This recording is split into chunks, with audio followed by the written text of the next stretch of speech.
Karen Adam. Thank you, Convener. And good morning, Mr Eustace. Can I raise with you a matter with regard to fishing, which is a key sector in my own constituency, and that whilst the Westminster Government promised radical reforms to help the industry take back control of UK waters and increase quota shares, all while minimising trade impacts, this is starkly at odds with the reality of what has been achieved. The mood on the ground, to be honest, is not good. Conversations I've had with key sector leaders regularly include the words such as betrayal and the breaking of promises, and these are commonplace. Our fishing industry has become particularly vocal about the contrast between what they were promised and what an actual existing Brexit looks like for them. For example, the National Federation of Fishermen's Organisations estimates the industry to be £300 million worse off by 2026 than without Brexit. What engagement have you had with the Scottish Government, and what support can the UK Government give to our industry to manage the consequences of this EU exit? Yes, I regularly meet fishing leaders, and in fact, a little under 2 weeks ago, I met Elspeth MacDonald from the SFF and some other Scottish representatives as well, and obviously. Prior to being Secretary of State, I was the Fisheries Minister for some time.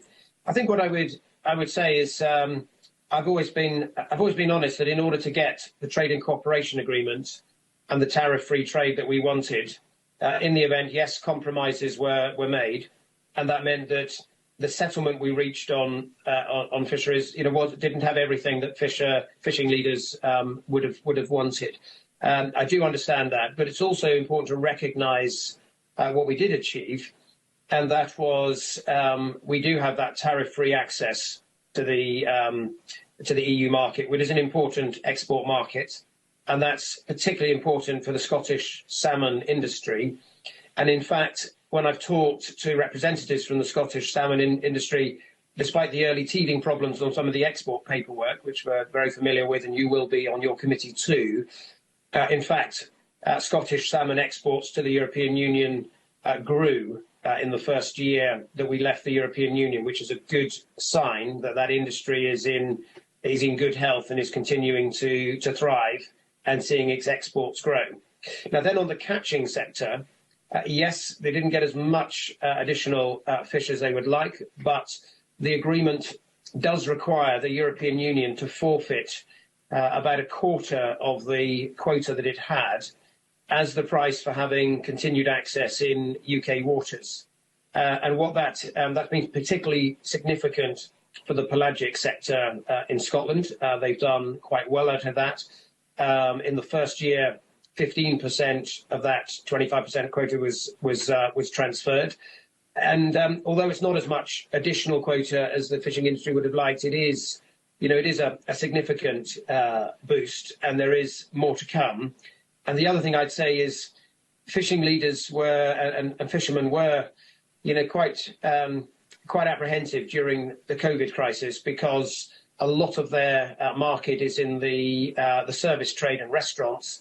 That was in a very difficult state, and prices went down. But we've seen a very strong recovery in fish prices over the last 6 months. So generally, when I've spoken to fishermen more recently, both in Scotland and elsewhere, they've been much happier actually than they were, say, a year ago, because things are back in a reasonably good place. But I do recognise that they would have liked, more quota under the agreement that we reached. But we had to obviously make compromises in order to get that tariff-free access. Could I just come back then? Can I ask what engagement you have had with the Scottish Government in this regards, and what support, practical support, is the UK Government given to the fishing industry to get over this period? As you say, some things are looking better, but that's in regards to a very low bar. It's not from where it started. We're still not back to where things were, and where things were promised that they were going to be. And you know, there's certainly the engagements that I've had, they certainly aren't seeing it picking up and being as positive as yourself at this time. So I would just really like to know, you know, what engagement have you had with the Scottish Government? Is there that interaction, and what practical support can you give?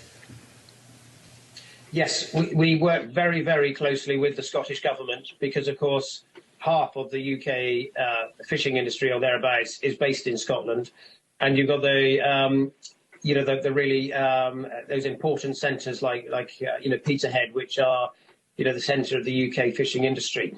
And we've always had an approach, you know, on our international negotiations, although that is a reserved competence, we have always had an approach of taking both officials and ministers as part of our, you know, delegation in those annual fisheries negotiations that continue.